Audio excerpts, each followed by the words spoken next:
Hey guys, welcome back. I hope you are having an amazing day. Let's get right into the stories. The first one is a pro-revenge story. This went down like 5 years ago. My family managed a couple of apartment complexes, 2 buildings with 3 units each. We lived in 2 of those apartments, rented out the other 4.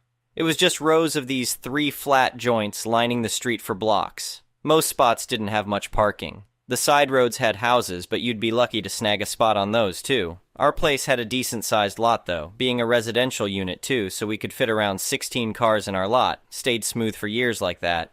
Then randos started pulling into our parking spaces, not our tenants or nothing. One afternoon I boxed this one guy in, came outside to him just plowing through our bushes, ripping up the yard trying to get out. Called the cops, but they couldn't really do jack. That's when we got a towing company to install signs saying they'd yank any unauthorized vehicles. Had to give them a ring to come tow, but it put a stop to the randoms at least. Except for this one New Year's Eve, pulled up to find every last spot jammed. Cars lining the street too, blocking everything in. I was fuming, called the tow guys, but they were completely swamped. No one coming for hours. We're out in the Chicago burbs. Bitter cold that night too.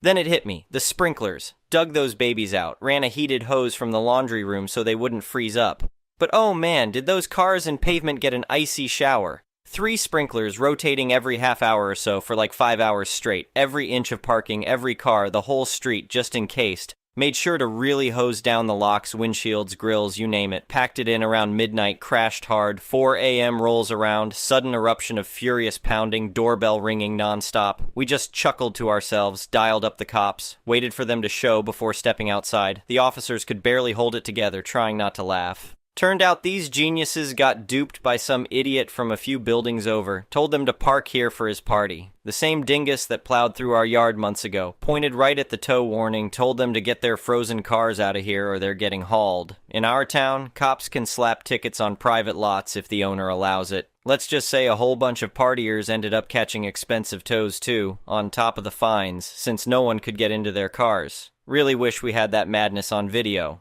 The next one is an entitled people story. I've lived in my cozy little house on Elm Street for over 15 years now. It's not much, just a simple single-story home with a small front yard and backyard. But it's my slice of suburbia that I've worked hard for and love coming home to after a long day's work. That all changed when a new neighbor moved in next door. From the moment she arrived, I could tell this woman was going to be trouble. She just had that entitled, "Let me speak to your manager" look about her, and boy, was I right. The day after she moved in, I was doing some gardening in my front yard when I heard her nasally voice call out, "Excuse me, this is my yard, what do you think you're doing?" I looked up, confused to see her glaring at me from her front door. "I'm sorry, what?" I asked. She huffed, walking over to me. "I said this is my yard, that tree is on my property, and this flower bed is in my yard too. You need to leave immediately." I stood up, utterly baffled by her claims. "Ma'am, I don't know what you're talking about. This is my property that I've lived on for over 15 years. Your house is next door." "How dare you!" she screeched. "Don't you know who I am? I am the president of the Homeowners Association, and I will not tolerate trespassers." I tried to explain that there was no homeowner association in our neighborhood, but she just kept yelling about me being on her property. Eventually, I gave up and went inside. Clearly, there was no reasoning with this woman. Over the next few weeks, she repeatedly accused me of trespassing any time I so much as stepped into my own front yard. She would march over and scream at me to get off her land if she saw me doing yard work or washing my car. I started avoiding going outside just to prevent running into her. One Saturday afternoon, I was relaxing indoors when flashing red and blue lights caught my attention outside.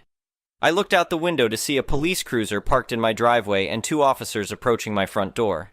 That's when the panic set in. I hurried to open the door before they could knock.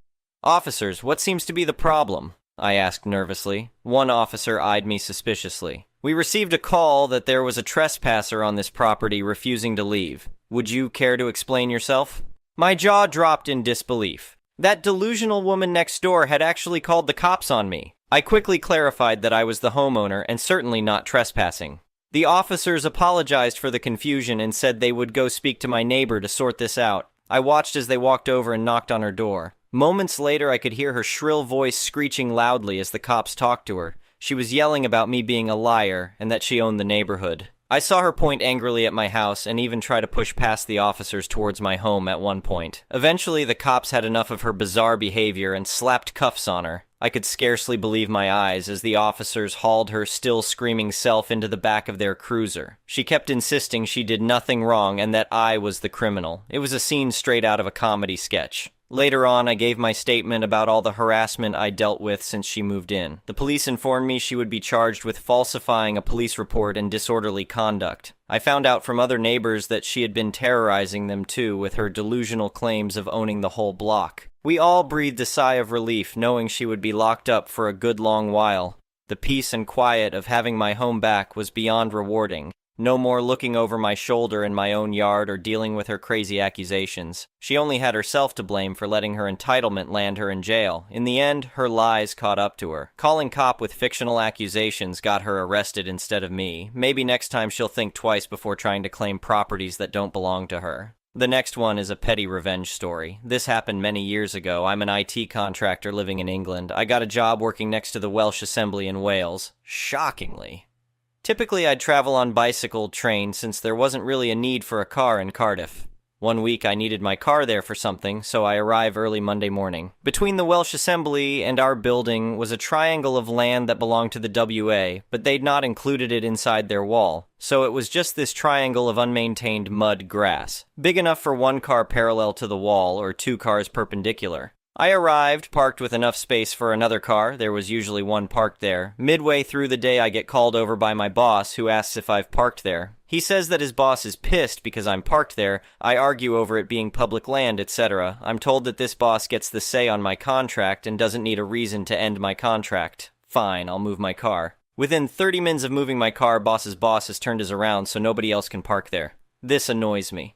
The following Sunday, I visit the local car hire company and find out that because of the miracle of the British train network, it costs me about an extra £1.20 to hire a car for the week. Off to Cardiff I go. Car gets parked there from 6 a.m. Monday all the way through to 6 p.m. Friday. Boss asks if it's mine. Of course, the next one is a malicious compliance story. This just happened and I'm still laughing my butt off. I'm a 25-year-old MTF trans woman that's been on HRT, hormone replacement therapy, for 3 years now. Because of this, my body looks naturally feminine. Like it takes people a while to catch on. My voice is softer and it hurts to deepen it. This is important information, I promise. I work as a vendor for one of the major beverage companies. Basically, I go to stores and stock shelves of my company's products. I'm listening to music, a playlist of video game themes remixed, with one earbud in, like allowed, when a mid-30s-year-old man walks over. "Wow, girl, you are super thick. Wouldn't mind taking you home with me," he said with a bit too much confidence. I just continue working, ignoring him. He continues, "Oh, come on, don't be like that. I'm quite large under these pants if you know what I mean. Something a sweet ass like yours needs." I continue to ignore, getting embarrassed and very uncomfortable. That's when the music turns to the theme from Halo and he says what I needed. "Come, oh cutie, say something to me." Inspired by the music, I instantly had a thought.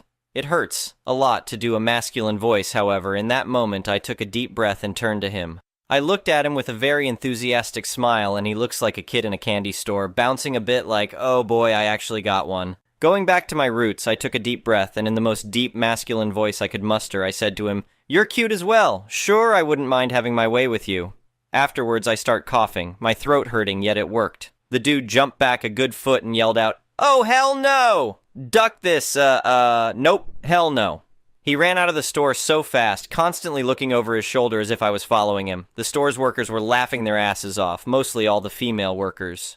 One came up to me and asked, "How did you do that voice? I could never get mine to sound." "Oh, you're trans.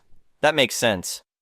That made my day, and is why I'm still laughing in my car writing this. The next one is an entitled people story. This is a weird story that just happened over the weekend, thought y'all might enjoy it. So, Saturday night, the missus and I are lying in bed trying to go to sleep when I hear some noise from the back door. Storm door opens and slams shut. I'm not fully asleep yet, so I put on pants and shirt I can find and grab my trusty shotgun. We moved to the mountainside, and most of the area is still wooded, and living in such condition, wild animals are an issue. We have bears, coyote, raccoon, and bobcat, to name a few. So, as I'm moving to the back door, I hear a window break in the back garage. I look out and see someone breaking into my garage. I scream for the wife to call the sheriff office. Around here, cop doesn't work well for breaking in. We are connected with a couple of counties, and it gets confusing for them. We get quicker response by calling them directly. I'm now in go mode thinking some meth head is trying to score some tools for some quick cash. Got out of the house and noticed this person truck still running. I did the only thing I could think of and took the key out of the truck and put it in my pocket and waited for the deputies to show up. Took them 20 minutes to show up. One was state police, the other was local sheriff deputy who were doing radar 10 miles up the road. Wife and I know them both. With my gun in hand, I told them someone was in the garage and I haven't approached it yet, but here's the key to the perp truck. They go in, gun donned out, and deal with the situation. The dude was passed out on an old bench seat for an old truck I have by the tool bench. They wake him up and arrest him with little to no issues other than him screaming profanity at them. They told me that I can press charge and to come in on Monday to file the paperwork. He's not getting out anytime soon since on top of his breaking in, he's being charged with a DUI. Yesterday, I spent the day traveling trying to fix the window this broke since no stores that are open Sunday in my local area. While in my travels, I'm fuming at the fact that I'm having to do this repair on a piece of junk door from the 70s. My wife was telling me to maybe let him go with a warning, but I'm having none of it, so this morning I went to the sheriff office. The same deputy was there that arrested the perpetrator, so I asked him how the ride with the dude was. This is the version the officer gave me. Officer: why did you break into the garage? Perp: I was trying to get my stuff back, but someone changed the lock. Officer: you know they purchased that place from Kevin 2 years ago, right? Perp: what? That doesn't give them the right to change the lock without telling me. Officer: yeah, they can. You ain't been in that house for like 4 years, and I was the one who got you out of that house because you beat the hell out of your old lady. That's twice I get to arrest you on the same property. Perp: but he shouldn't be entitled to change the locks, though. Where else am I supposed to go? A little backstory on the property: we purchased it from Kevin, who's a school board member, and gave us a decent deal on the property. He had the property as a rental for his nephew for a few years. When his nephew started walking in his dad's footstep by getting drunk and beating his girlfriend at the time, he evicted him from the property 2 years before we purchased it. When he evicted him, he emptied the content of the garage as all scrap metal. He found that out Sunday morning when his uncle paid him a visit in jail. Kevin had other renters on the property after. He sold it to us because he didn't want the responsibility of it anymore. He's being charged with trespassing, criminal trespassing, breaking and entering, driving under the influence, and property damage of less than $500. The next one is an entitled parents story. I, 33F, going to preface this by saying my 6-year-old daughter's father, 37M, I'm going to call him Jeff, has never been my romantic partner. We had a one-night stand. I don't like people calling him my ex, since it makes it seem we had some kind of emotional attachment. He was never involved after I told him I was pregnant and actually wanted me to terminate the pregnancy. But I decided to raise my child alone since I have enough money to raise her without child support. For the whole pregnancy and the first 4 years, Jeff was not in the picture. On my mother's recommendation, I did send him pictures and invited him to special events, but he always replied he had no interest in my daughter. 2 years ago, he reappeared and began demanding parental rights. When I didn't do what he wanted, he sued and was told no, he was not getting parental rights. He was given the offer to pay child support and then we can revisit giving him actual rights, but he has refused. He has the money, much more than me, but he refuses.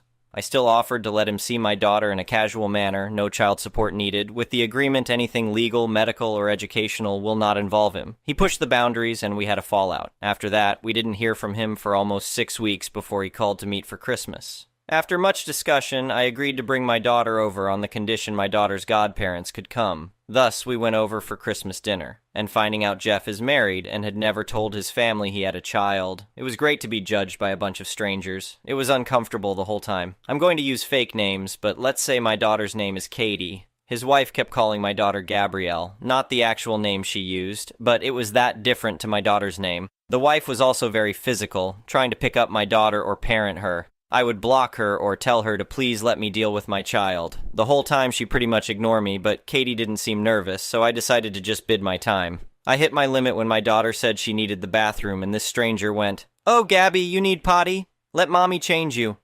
My daughter hasn't worn diapers in a while now, and she's more than capable of going alone to the bathroom. I immediately told her to stay away from my daughter and that we were leaving. The woman starting wailing that I was kidnapping her baby girl and tried to lunge at me. Her in-laws got in the middle and hold her, consoling her and saying that we weren't leaving and for her to calm down like she was the victim. At that point, I just glared at Jeff and told him he better explain or I would be calling the police. He asked me to speak in private in another room and that I could just leave my daughter with his parents. No way that would ever happen. Katie's godparents took her with them, despite the wife having a full meltdown. Jeff and I spoke outside, and he explained that he and his wife recently lost a daughter. I'm not going to give specific details on that. All I'll say, it was sudden and nobody's fault, and, as I can only imagine, it had caused some psychological issues to his wife. Apparently, he had the brilliant idea that having Katie pass as their lost child would help his wife, without telling me. And that's why he wanted visitations and parental rights. He pleaded for me to leave my daughter with him for a little bit. I asked him what was his plan when his wife heals. His response was disgusting. Well, I'll just send Katie back with you and it will be just like before. I told him he was insane if he thought I would let him use my daughter like that. What his wife needs is therapy with a professional, not feeding her delusions. And I would not let that woman within miles from my daughter. He told me I was being cruel and didn't know the pain of losing a child. I agreed with him, but reminded Jeff that my priority is not his family. It's my child. What he and his family do to work through their grief has nothing to do with us. I also told him to call his lawyer because I am making sure he never has contact with my child. So that's what I'm bracing for. He's been blasting my phone since Christmas, but I can easily ignore him. My daughter and I are doing a small travel vacation. This isn't an update, just something I feel needs to be said. My daughter is set for life monetarily. She has a trust, and I make really good money in my position. If she was 18 right now, I could put her through college without a loan. She doesn't need child support for quality of life. If I could get child support and never worry about her father trying something, I would be suing him in a heartbeat. But after talking to a lawyer and realizing the risk, I've taken the decision that child support or possible inheritance is not worth my child's safety. Safety is always first. The 6th of January, 2024. Hey everyone, Happy New Year's. This isn't so much a real update as just letting people know we are home and safe. My daughter is spending the rest of her vacation with her godparents on another trip while I work on things. Moving might be something I'll be looking into, though that is a long-term plan considering all it takes. I won't share too many details on what my lawyer is going to be doing, but we are absolutely going to push for an RO. I might not post for some time, at least not until things settled. I do appreciate all the support and good advice. I'm taking a lot of it into account as I plan how to move forward. The next one is an entitled people story. I live in an apartment complex. Neighbor below me continues to smoke, which then blows into my apartment. I can't stand the smell. They've been asked to stop and a complaint lodged with Strata. They live on the bottom floor, so their courtyard extends out a few meters past my balcony, and this is where they sit and smoke. So now, I use a Bluetooth speaker angled down at their courtyard and I play children's highly repetitive songs, The Wiggles, whenever they're out there smoking. I have to shut all the windows since they're smoking, so I can't hear it, so it doesn't bother me, but they don't seem to enjoy it all that much. The next story is titled HOA called the police on me for having a wheelchair-accessible RV in my driveway and towed it away. I sued them for $265,000. I'm here to tell you about the difficult experience my family went through when we moved into a new neighborhood. My husband is a veteran and was injured while serving in Afghanistan, leaving him wheelchair-bound. To make life easier for him and our family, we purchased an RV with wheelchair access. We parked it in our driveway, and that's when the trouble started. Our homeowner association, HOA, began sending us fines for public obstruction. We tried explaining the situation, but they wouldn't listen. They claimed that the RV was too big for our driveway, even though we had done our due diligence and made sure it would fit before we made the purchase. One day, the police showed up at our door, claiming they received an anonymous tip about strange noises coming from our RV. They searched the RV and found nothing, but it was clear that our HOA was behind this. We felt harassed and targeted, and we didn't know what to do. The harassment continued, and it took a toll on our family. We felt like we didn't belong in this neighborhood, and we were constantly on edge. One day, we decided to take a road trip with our RV to clear our minds. When we returned home, we found our front yard in flames. The fire had spread from a neighbor's yard, destroying our fence and our spare pickup truck. We were devastated, but we didn't know who was responsible for the fire. The next morning, we woke up to find our RV was missing. We suspected that our HOA had something to do with it, especially since we received no notice or warning about it being towed away.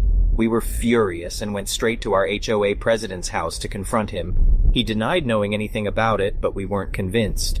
We called the police to report the RV stolen, and the investigation led us straight to the impound lot, where our RV was being held. The HOA president was caught red-handed, and he and the HOA were ordered to pay $265,000 in damages. It was a small victory for our family, but it was a win nonetheless. We were finally able to get the justice we deserved. However, our victory was short-lived. A few months later, we received a letter from our mortgage lender stating that they were going to foreclose on our home. We were shocked and didn't know what to do. It turned out that our HOA had placed a lien on our property for the $265,000 in damages they were ordered to pay us. We couldn't believe it. We thought we had won, but now we were about to lose everything. We decided to fight back and hired a lawyer to represent us. We spent countless hours in court and the stress was overwhelming. But we refused to give up. After months of legal battles, we finally won our case. The HOA was ordered to remove the lien on our property and our home was safe. As an update, we have since moved out of that neighborhood and into a new community that is much more welcoming and accepting of our needs. It was a difficult experience, but we learned that standing up for ourselves is always worth it in the end. We hope that by sharing our story, we can inspire others to do the same. The next story is titled, the car dealerships and trying to upsell you. Took my car in for an oil and filter change. Oil and filter. That's it. Sat waiting in the Toyota lobby for this to get done. For some reason, it takes an hour and a half. Guy comes back with my key and proceeds to tell me that the air filter is dirty. Also tells me I need new brakes. We're in the lobby, and it's full of people sitting around and waiting for their cars also to be finished. I reply to the guy as loud and obnoxiously as I can, I change the air filter myself, which is located in the glove box at the back, and it was with a carbon filter, hence why it looks black. I had one set of brakes changed towards the tail end of 2020, with ceramic brakes that were rated for 100,000 miles of use, and the other set of brakes were just done this past summer after a trip to Colorado and squeaking that was occurring. That paperwork is also in the glove box if you would like me to dig it out. I cannot stand it when they try to upsell you every time. Also, I went in for an oil and filter change. Why are you looking at my brakes? The next story is titled, Mean High School Teacher Payback. So back when I was in high school, I had one teacher who was particularly mean. She was an older lady and she had it out for me for some reason. She was my first class of the day, and it always tainted my day. She was clearly going through menopause because her classroom was always like a freezer. I would be literally shaking. So I started wearing my jacket to class to stay warm. She decided to implement a rule targeting at me that no jackets could be worn in class because it was a fire hazard. It literally made no sense. So one day I'm wearing my jacket in her class and she asks me to remove it. I comply, but I'm wearing a tank top underneath. This is against the dress code. When girls would break the dress code as punishment, the principal would make them wear their jackets.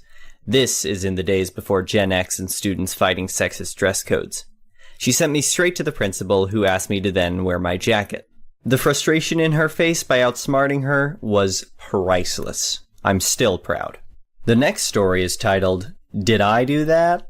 A Little Tale of Side Revenge. This is part of a much bigger ongoing saga that should reach a conclusion soon, and may make an appearance in Prorevenge.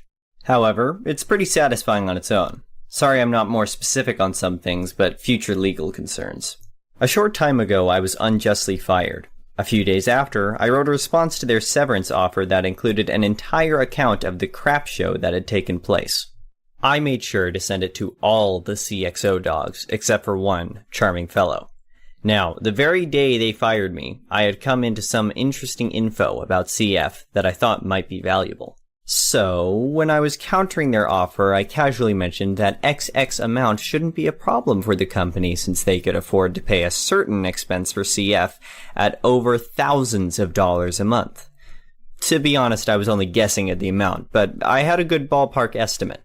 I was also betting on the fact that none of the other Sea Dogs knew about this arrangement. 3 days later, CF resigned from the company. I also heard that the rumors circulating about him and his sudden resignation included the word embezzlement. The next story is titled, Entitled Mother Attempts to Steal My Nintendo Switch and Thousands of Dollars Worth of Games, then Tries to Get Me Arrested for It. To preface this, I recently graduated from university and landed myself a pretty well-paying job working as an analyst for a major banking company. My first day is the week after next. A couple of weeks ago, I moved to a gated apartment complex in a wealthy suburb of DC, and I'm making use of their gym. On days that I work my upper body, I use a game called Fitness Boxing 2 with their in-gym punching bag. Now, my community regularly does apartment tours that include their facilities, so I will see one of the employees walking around with people, and early today, it was a woman with her 8 or 9-year-old son. This kid immediately takes an interest in the game I'm playing, and I offered to let him try it out, but his mom called him back, and I was nearly done anyway, so I put my Switch in its case and put it in the cubbies that people put their things in. Now, a few minutes later, I'm on one of the other pieces of equipment, and I see the kid walking out with his mom, carrying my Switch case. I immediately knew it was mine, because I have a very brightly colored one. But even then, I go to double check that my Switch was gone, and sure enough, it was. Now, everyone's been an annoying kid at some point, so I'm actually not particularly mad. I catch up to them and the tour guide, and speak to the mom, telling her that her son walked out with my Switch. I figured she'd be embarrassed and have him give it back, treating it like a learning lesson or something, but instead, she takes it from him and says, "No, that's his game. You must be mistaken." I was bewildered. My initial reaction was, this isn't funny, because I could not fathom how somebody could be so quick to lie about something like this. Now, I look at the tour guide. I don't know her really, but we do see each other on a regular basis as I'm really trying to be consistent with going to the gym. She knows it's mine, tries to ask the woman if she's sure, and of course, this is when she gets angry and says that if I keep harassing her and her family, she'll call the police. On one hand, I'm like, good, call them, because I can readily prove it's mine, and we'll get to that. On the other hand, and I want to preface this by saying that I believe in getting rid of all identity-based assumptions, but that is a belief, not a reality. The reality is that if you're a man, especially a black man like myself, who has gotten at least semi-muscular, when you're in a public argument with a hysterical white woman, you have to pick your words very, very carefully. So, of course, she calls the cops, yelling, saying a scary African-American is harassing her and her son and trying to steal his game. And, like I said, wealthy suburb. So, a police officer is on the scene within minutes. I have to thank my lucky stars that the cop was smart enough to not immediately take sides and simply walked up to ask what was going on. So, of course, I let her go first, with her once again saying that I've been following her and her son. We were literally in the apartment clubhouse lobby, and trying to grab his game. After the cops looked to me, I put on my calmest, most docile voice to say, that is not her son's Switch. It is mine. He took it from the gym cubbies, and if you have her open the case and turn it on, I will prove that it's mine instantly, because my Switch has a lock on it. And this is when the tour lady also says that she's pretty sure it's mine too. For those who don't know, you can jury-rig a lock code on the Switch using the Parental Controls app, so that you'd have to put in a PIN to play games or reset the Switch. It doesn't stop you from buying games, though, unsurprisingly. The woman, of course, doesn't want to do this, saying I've caused her enough trouble, but luckily the cop wanted to hear me out. So, this woman takes the Switch out of the case and turns it on. Firstly, I point to the profile at the top, which is of my me that looks exactly like me. This woman manages to turn on a dime and say that they just recently bought it from a friend. That looks exactly like me. So I respond with, did that friend give you the parental controls password? She says, that's mine. I'm the parent. So turn it off. I don't have to show anything to you. She immediately turns it off again and tries to put it away.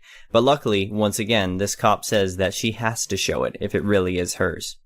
She turns it on and pauses because she has absolutely no idea how it works, so I kindly say, you press the button at the top to prompt the PIN.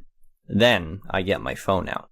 So she tries to put in a random combination, and of course, it doesn't work. And the interesting thing about the Switch parental controls is that if you put it in wrong, it sends a notification to the app. So within 30 seconds, I was showing the cop the "Your PIN was entered incorrectly" pop-up. Finally, this woman starts apologizing, saying it was an honest mistake, and hands me back my Switch in the case, and has the audacity to ask the tour lady to continue the tour. The cop says that it would be best that she leaves and says that he's going to escort her to the car. This is when she gets mad at the complex and says that she's never giving them her business, as she gets walked out the door. That's honestly what ticks me off. There's no happy ending. I have every game I've bought in the 4 years I've owned this Switch in this case, so between that and the Switch, stealing is well into the grand theft range. If the cop had immediately been against me, I would have been in jail by now. I would have lost my job that I haven't even started yet, and all the work I've put in for the past years to get here. For something that they would have quickly found out that they can't even use in the first damn place. And all she got was a nice stroll to her vehicle. I guess that's better than potentially having her and her crotch goblin as a neighbor. The next story is titled, Dumped Me But Stayed Signed Into Your Netflix, Did You?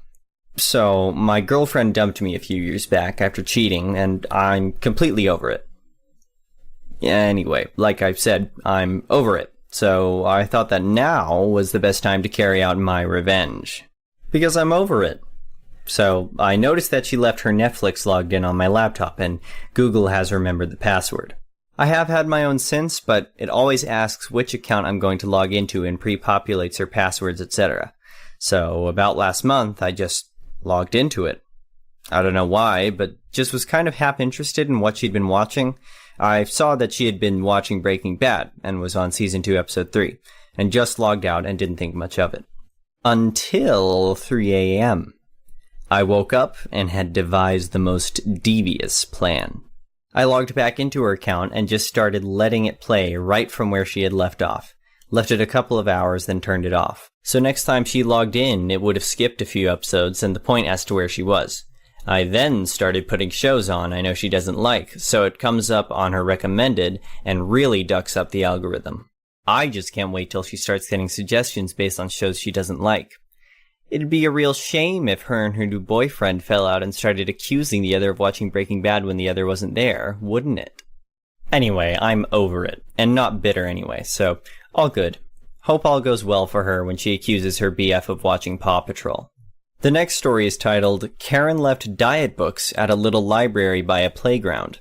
She caught me chucking them out and had a dummy spit about how it's knowledge and I shouldn't throw them away. She said she would throw me on the ground and said I looked like I had a mental problem. Kept calm and didn't argue with her, let her make a fool of herself in front of people as she jammed her stupid books back in there. As soon as her back was turned, I put them in the bin with the rest.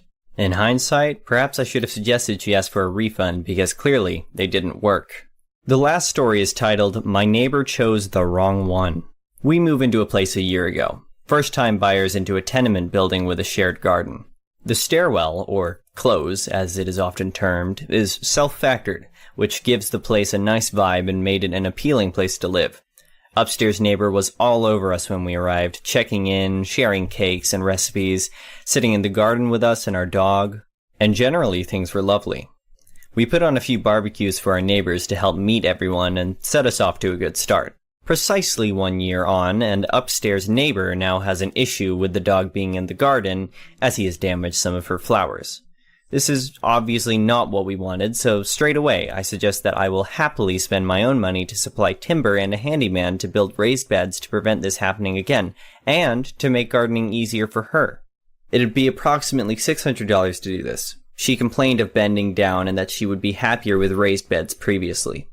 But not this day. Today she wants to moan and moan and moan and moan. I walked away. I saw her the next day, and she went off again when I repeated my offer. Who's going to dig out the plants? And what about the soil I put in there? Then the law is on my side.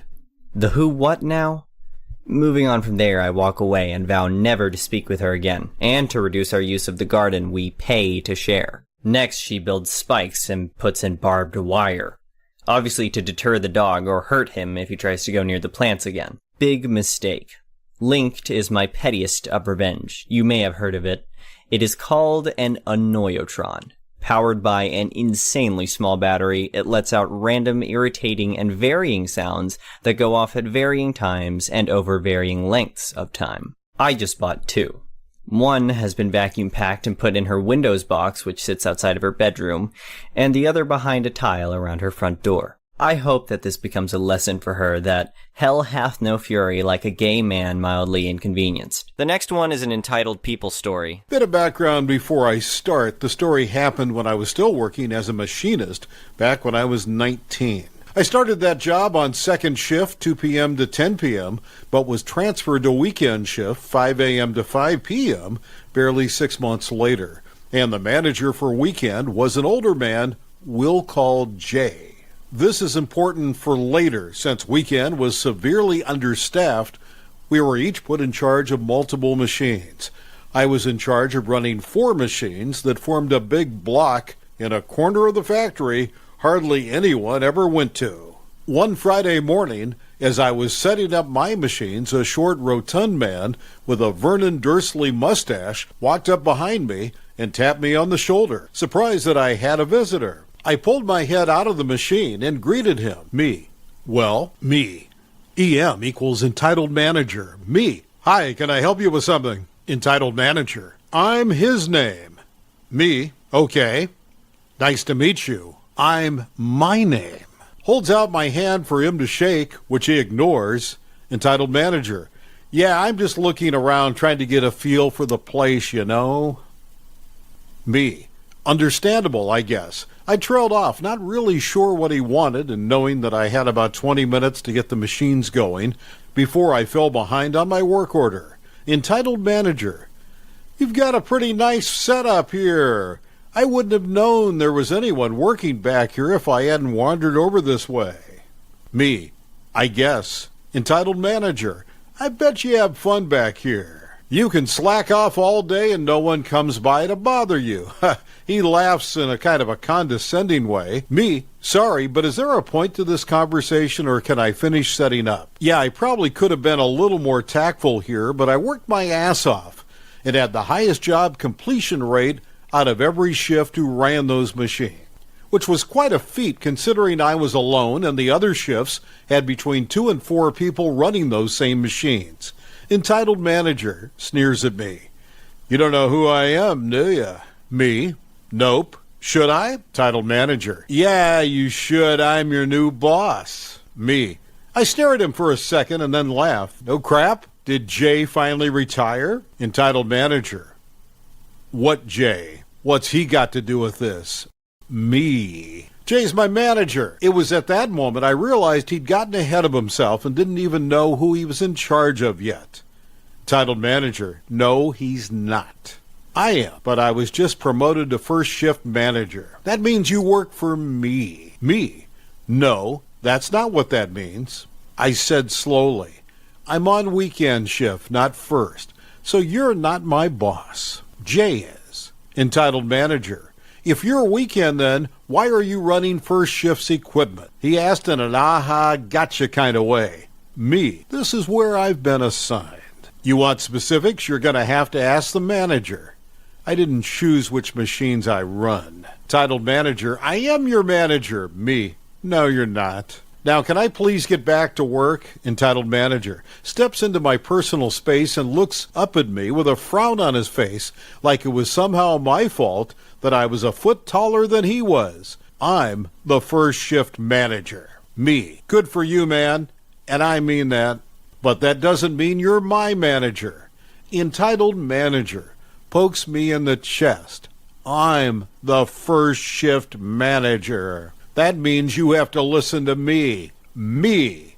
Looks down at his finger, then he takes a step back so he isn't touching me anymore. Don't do that. Entitled manager, seemingly amused by my response, steps closer and tries to poke me again. It was at that moment that my actual manager showed up. Jay. What's going on, OP? Machine's ready to get moving. Me. Not yet. I was just being introduced to entitled manager here. Guess I got distracted. Jay sees how irritated I look and quickly realized what was going on. Is that right? Hey, entitled manager, why don't you let me introduce you to the other weekend guys? OP's got to get these machines going so he can make rate. Entitled manager smirks at me. Yeah, sure. Have a good day, OP. I'll see you later. Jay leads him away, and I get back to work without any more interruptions for the rest of my shift. but entitled manager had apparently decided that my defiance was unacceptable and something he needed to personally correct. So I hadn't seen the last of him just yet. Over the next 5 months, every encounter with EM went about the same way. He would try to give me orders, I would refuse, and he would keep pressing until I got irritated. But eventually, Jay just got tired of hearing EM complain about me, not listening to him, and called me into the office for a chat. He basically told me just to suck it up and do what he asked, that it was only because that I wasn't listening to him that he just kept bugging me, and then if I just gave in, he would get bored eventually and leave me alone. So I begrudgingly went along with it and started doing all of the bullcrap tasks he wanted me to do. These tasks included painting tables for first shift, fixing entire baskets full of parts that first shift screwed up, shoveling brass chips from a wheelbarrow to a barrel for absolutely no reason, and setting up machines for the first shift. And I was expected to do those while still doing my own job. If I didn't really need the money, I would have quit the moment Jay told me to go along with this bull crap. But since I didn't, entitled manager only got more brazen as time went on. Things finally came to a head one Saturday morning. Someone on third shift had forgotten to lock up the machine after a sensor malfunction. So I went about setting it up for the next order code, like I always did, completely unaware of the time bomb I had my head inside of. One of the pneumatic doors bugged out due to the faulty sensor and slammed shut on my hand. I should mention I had the machine in setup mode, which should have stopped that from happening, but that's why it's so important to lock out a machine when there's a sensor or an electrical issue in those machines. I was lucky my hand wasn't crushed. As it was, my hand basically turned into a single giant bruise that even made it down to the bones. With the help of another coworker, I got my hand out and went and reported the accident to Jay. Company policy stated that I had to go to the hospital to have it checked out. After having the machine inspected, Jay knew I couldn't have done anything to prevent it, but I still had to go take a drug test after the hospital visit as a formality. Well, entitled manager got wind that I was involved in the accident and decided now would be a great time to press his luck. He comes barging into Jay's office demanding to know why I was stupid enough to put my hand inside a machine that everyone knew was messed up. Me, because I didn't know it was messed up. Entitled manager, that's bullcrap. You just wanted an excuse to go home. I ignored him and kept my eyes focused on Jay while he finished filling out my paperwork. Entitled manager, I always knew you were a pussy, but this is a new level even for you, OP. What, you can't stand working like a real man, so you're just going home? I kept trying to ignore him. Entitled manager, hey OP. OP, I'm talking to you. He steps around in front of me and pokes me in the chest while still ranting at me. Him touching me was the last straw. Me, Jay, get this stupid ducker out of my face. Entitled manager, oh, you've done it now, he said triumphantly. You can't talk to me like that. I'm a manager. I'll have you fired. Me, do it. Please, for the love of God, fire me. Jay, OP, calm down. Just think about what you're saying. Me, Jay, I swear to God, if he's still in this office in 3 seconds, I'm going to pick up this chair and I'm not going to stop until it's broken, or he is. That shut EM up. For a minute anyway, entitled manager, Jay, are you going to let him talk to me like that? He just threatened me, Jay. I'll advise you to shut the hell up and leave. OP's a big guy, and I'm too old to try and stop him if he decides to follow through. Entitled manager darted out of the room a few seconds later. Jay, you know you can't threaten people like that, OP. I'll back you up this time because he was out of line, but I won't be able to protect you next time. Me, yeah, thanks. Jay, I'll call you when I leave the hospital. I said just before leaving the office and driving myself 20 miles to the nearest hospital. Entitled manager never tried to harass me after that day. In fact, He did his best to avoid going anywhere near me after that day, but he didn't exactly learn his lesson either. LOL. I'll tell you that story if anyone is interested in it. The next story is titled, My Neighbor Trespassed on My Land and Called the Police to Evict Me from My Own Property. My family owns a large plot of land, about 80 acres in a rural area. My parents have always been very protective of it, and we had several no trespassing signs around the property. Despite our efforts, we often found evidence of people wandering onto our land. One summer day, I was out exploring the property on my own. I had a camera with me, hoping to capture some wildlife on film. As I wandered deeper into the woods, I noticed there was a strange man following me. He was about my dad's age, but I didn't recognize him at all. I tried to ignore him, hoping that he would eventually turn around and leave me alone. As I walked, I started to feel more and more uneasy. The man was getting closer and closer to me, and I could hear him muttering under his breath. I decided to head back to the house, but when I turned around, the man was right behind me. Hey, what do you want? I asked, trying to sound confident.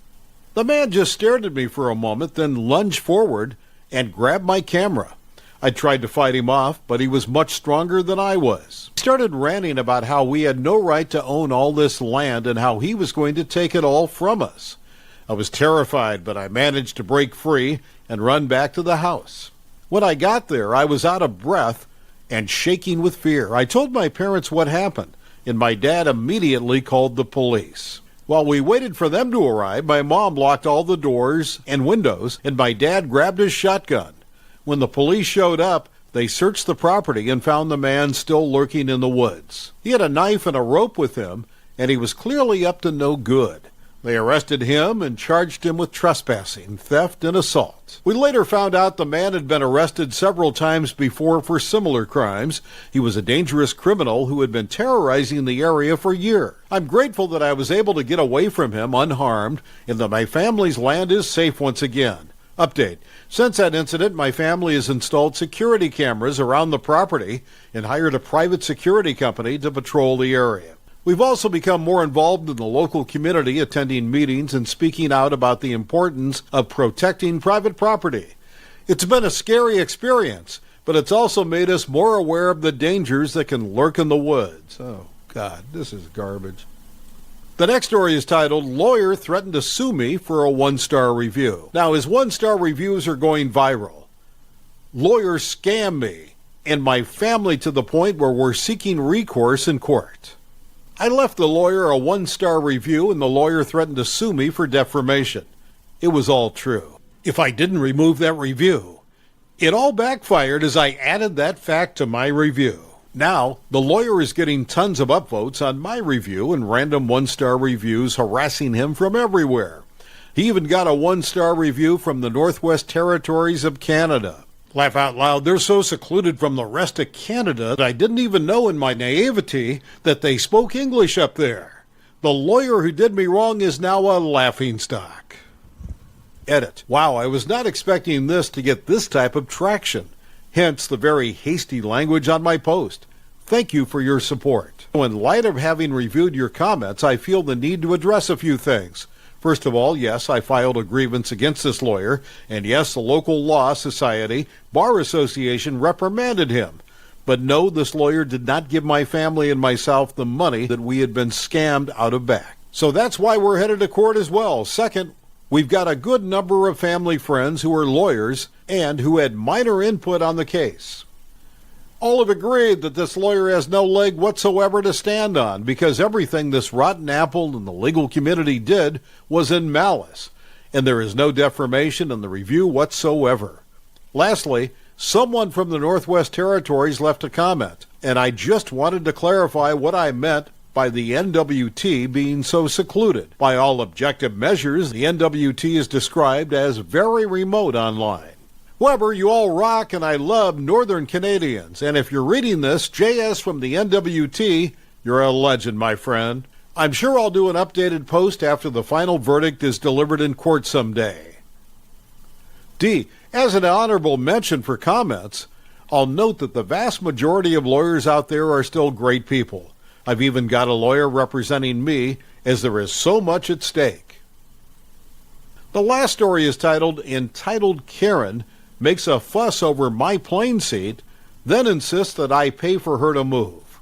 So this happened back in January 2018, so my memory may be a little bit fuzzy. I'm a 23-year-old man who usually visits my parents and siblings for Christmas and New Year's because that's the only time I can see them. So I'm at the airport waiting to board my flight as I see a woman getting angry because her kids were tired and wanted to get on the plane. I think nothing of it, and I hope she's not sat near me. Note, she was at my gate. As I was approaching my seat, an aisle seat in the business class, because I knew it would be smarter than asking people to stand up so I can get to the bathroom, when I get to my seat, I see one mother and two kids, one in my seat, and I tell the mother that's my seat.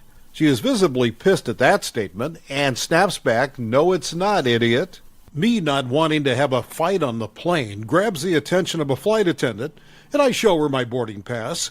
So the flight attendant asks for her to move from my seat politely. And as being asked to move her seat, Karen gets in a raised voice, not shouting, says, "This is my seat. I paid for it, so duck off." The flight attendant, still being polite, asked to see the boarding passes to check the seats. The entitled mother pulls two out of the seats next to mine. The flight attendant, slightly less kind, says, "Ma'am, these are only two boarding passes. Where is the third one?" The mother, thinking she's smart, says, "Well, I must have dropped the third one, so I can't give it to you." So this causes me to buy into the conversation and say that I have the boarding pass for that seat because it's my seat. The look on her face, you could have thought I slapped her kid and called her an idiot because she then shouts, "Give me my boarding pass, you idiot." I'm confused why she's so delusional at this point, because it's obviously my ticket since I bought it. The next part was back and forth arguing, which I can barely remember, but from what I do remember, it was the flight attendant saying that I clearly paid for this seat as it had my name on the boarding pass, and her arguing for a few more minutes before stopping, grinning, and then she said, "Well, if you want me to move so bad, how about you pay to upgrade me and my children to first class?" I responded by saying, "Miss, I only have a business class seat because I do a trip like this once a year. So I tend to be comfortable during my flight, and I don't have the funds for 3 first-class tickets." The flight attendant then says to Karen, "Either you or one of your children will have to move, or else we'll have to remove you from the flight." Then, without holding back, she screeches, "If I leave, he's going to touch my babies." Me and the flight attendant are physically taken aback after hearing this. After that, I stopped trying to be nice and responded, "Get the duck out of my seat and never make those claims again, you self-centered idiot." The flight attendant tries to calm me down and calls for security. In the end, the Karen and her children were escorted off the flight, and I got a row to myself. I forgot about it until the other day, so I decided to post it here after getting into listening to these stories on YouTube anyways. Thanks for reading my story. The next one is an entitled people story. This is an old story, but it just popped into my head while I was hunting through videos on YouTube, so I figured I'd post it. This is an old story, and I can't remember exactly how all the conversations went, so they're pretty much my recollection. Years ago, shortly after I had left the service, my girlfriend, now wife, and I moved in together, halfway across the U.S. from both our respective families. Long stories from another time. And to a place where we both had friends as a result of our military travels. One of my wife's friends, we'll call her Anna, had gotten married in the intervening years since they had last been together, and was in the process of a divorce since her husband had knocked up the checkout girl at the local orchard. She had left the home, a single wide trailer, important later, that they owned, left the car they owned, which she had solely paid for and was still in her name, moved back in with her parents, and got a second job. She already worked at a large big box retail establishment. Of course, my wife and I commiserated with her on multiple occasions about how poorly she had been treated. Anna made a remark at one point about missing her bills that month. My wife asked, "What bills?" "You live with your parents, you have 2 jobs, no credit cards, and you never do anything expensive. What could you possibly owe anyone money for?" Turns out that she had a checking account still linked to her ex-husband's account, and when he decided not to pay the mortgage or car payment, they simply took it out of her account, marked the loan current, and went on with their lives. Shortly after the divorce, he would make most payments, but for the last year or so, he hasn't made a single one. So ex-hubby has perfect credit because he never misses a payment, and Anna's credit is in the toilet because she is constantly late on her own bills. Anna may have 2 jobs and not a lot of bills, cell phone, car payment, insurance. When she's making someone else's mortgage and car payments as well, she's pretty much broke, and that's why she never does anything expensive and has to have me change your oil in my gravel driveway because she can't afford $20 for Jiffy Lube. I asked her why she didn't close the account and go somewhere else. Anna's answer, "But if they miss their payments, the bank will take their house and their car, and they have a baby. I can't do that to them."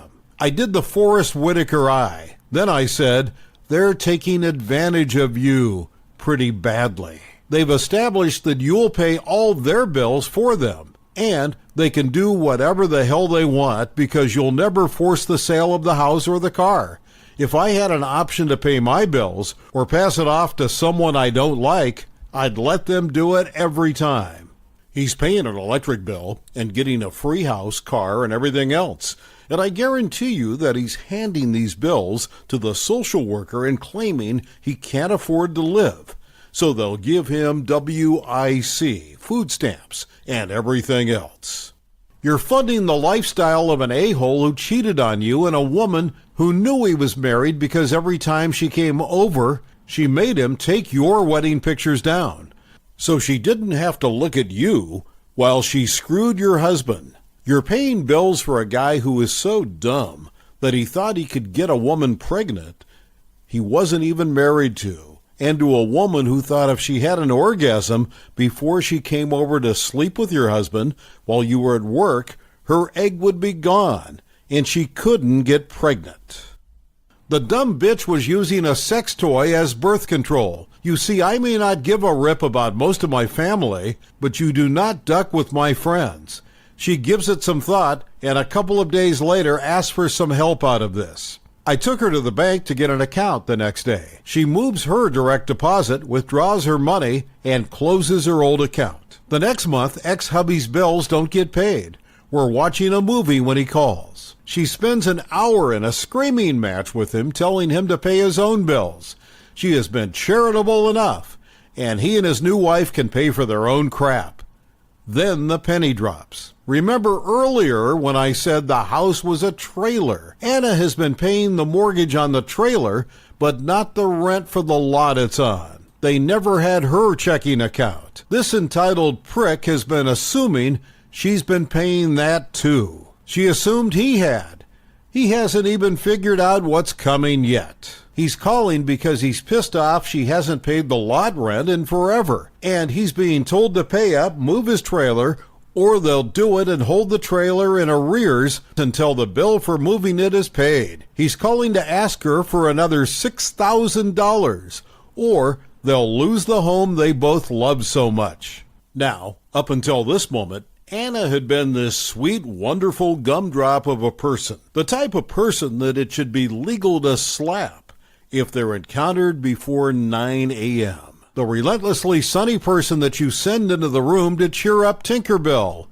In the better part of a year, I haven't heard this woman say a bad thing about anybody. Up until tonight, until this guy called to complain that she hadn't been paying enough of his bills. And she loses her mind. She lights into this guy that he'd better figure it out because he's not getting another penny from her ever again.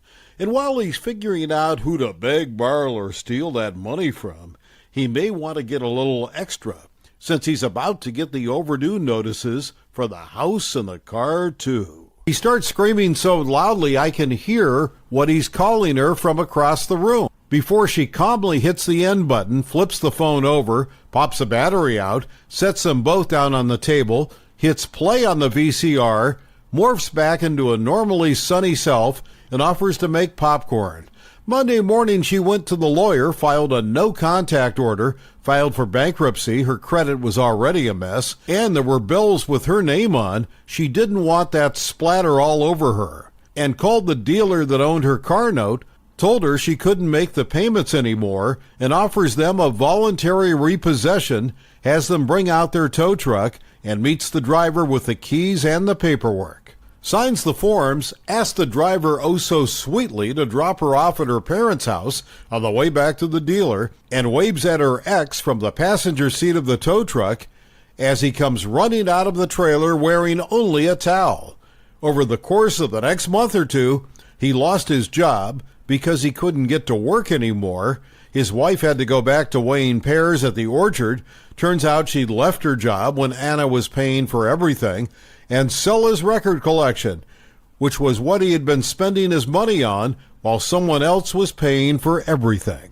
On the bright side, I picked up the original vinyl copies of Abbey Road and Yellow Submarine for a total of $5 because his idiot wife running their yard sale didn't understand why the old crappy records were worth anything anyway. And that's how Tinkerbell burned some entitled a-hole's life to the ground.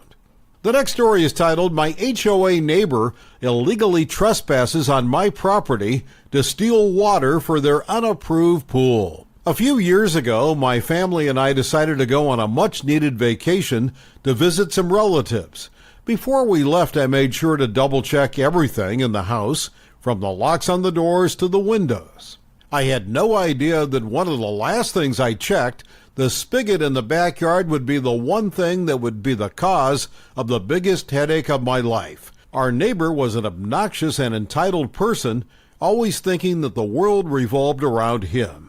Whenever he saw us outside, he would come over and start talking about himself, boasting about his achievements and making it clear that he was superior to us in every way. I tried my best to avoid him, but it wasn't easy when he lived right next door. The weekend we were gone, our neighbor saw an opportunity to take advantage of us. He used a hose from our backyard spigot to fill his in-ground pool and an extension cord from our outlet to power his backyard. He didn't care that it was illegal or that it was stealing. He just wanted to save some money on his water and electric bill. He didn't think he would get caught, but he was wrong. When we returned from our vacation, I noticed that the grass in our backyard had a large dent in it, and something told me to check our security cameras. When I did, I was furious. There he was, my neighbor, trespassing onto my property, stealing my water and electricity, and acting like he owned the place. I decided to call the police and report him for trespassing and theft. The police came and gave him a warning for trespassing and said that he would have to pay for the water and electricity that he used that weekend. But that wasn't enough for me. I wanted to get revenge on him for what he had done.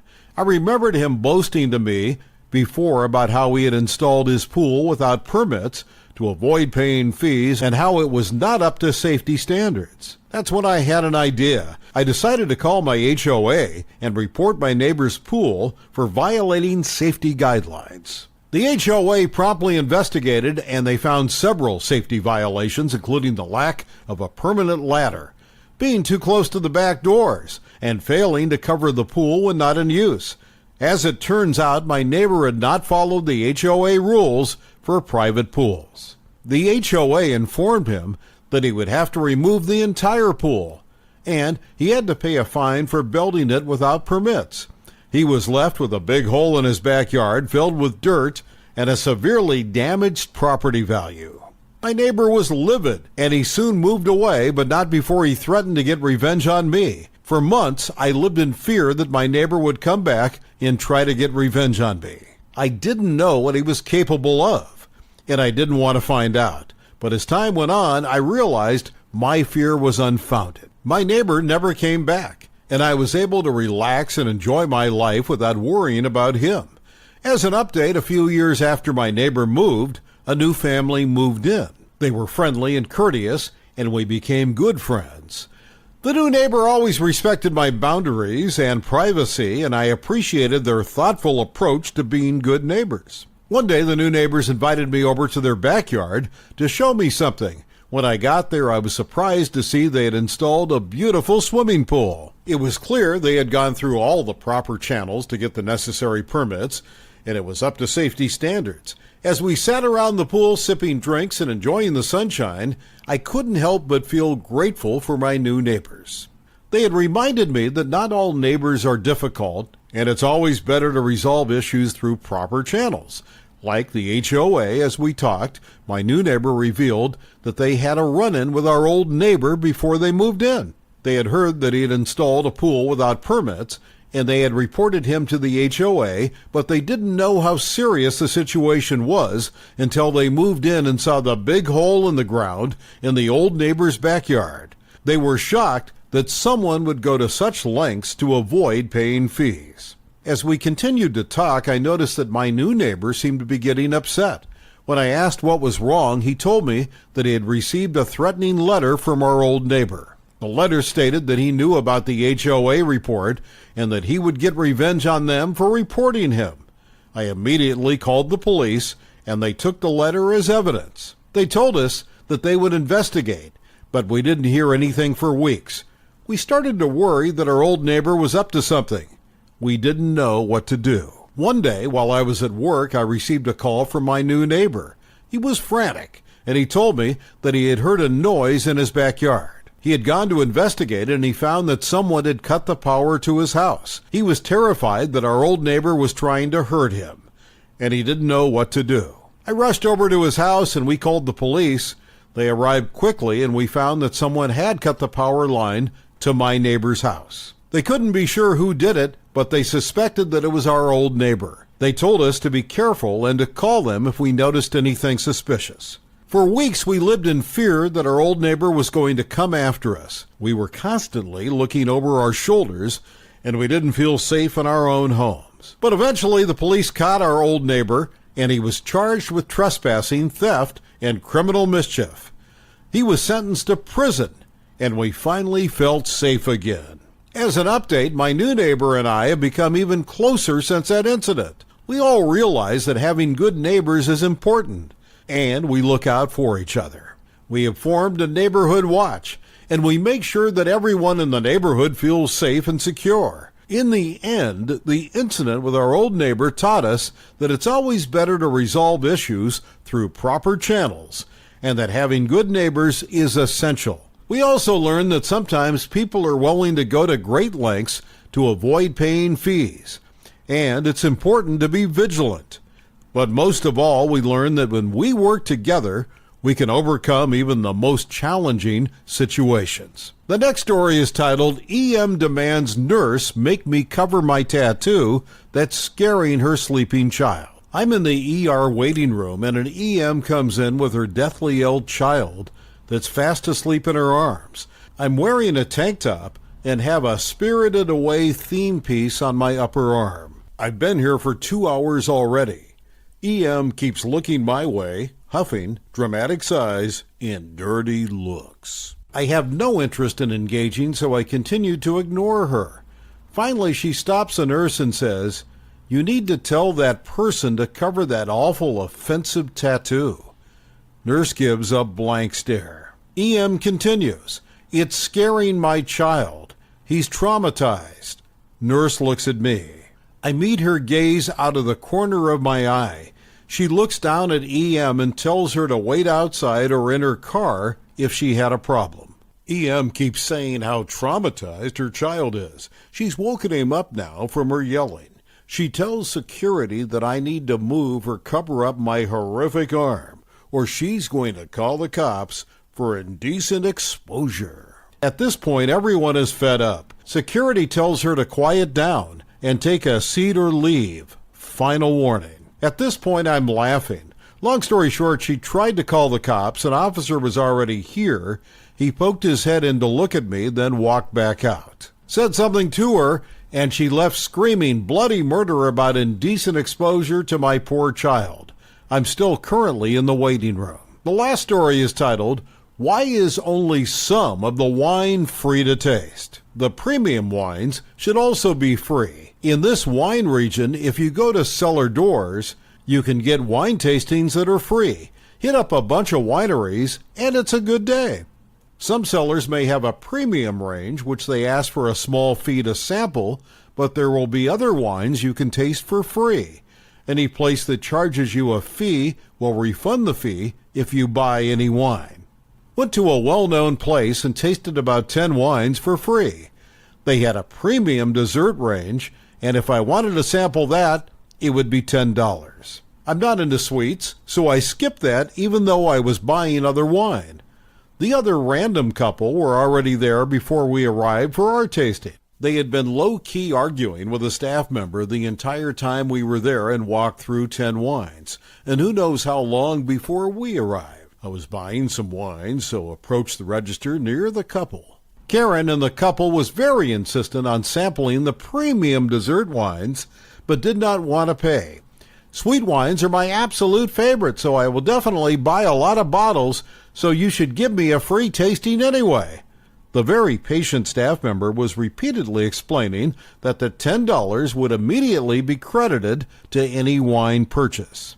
I left Karen still arguing with staff. She could have hit another nearby winery and tasted a dozen wines in the time she took to argue over $10. Thank you for watching. I would really appreciate it if you could like the video and subscribe to our channel if you haven't already. We'll see you again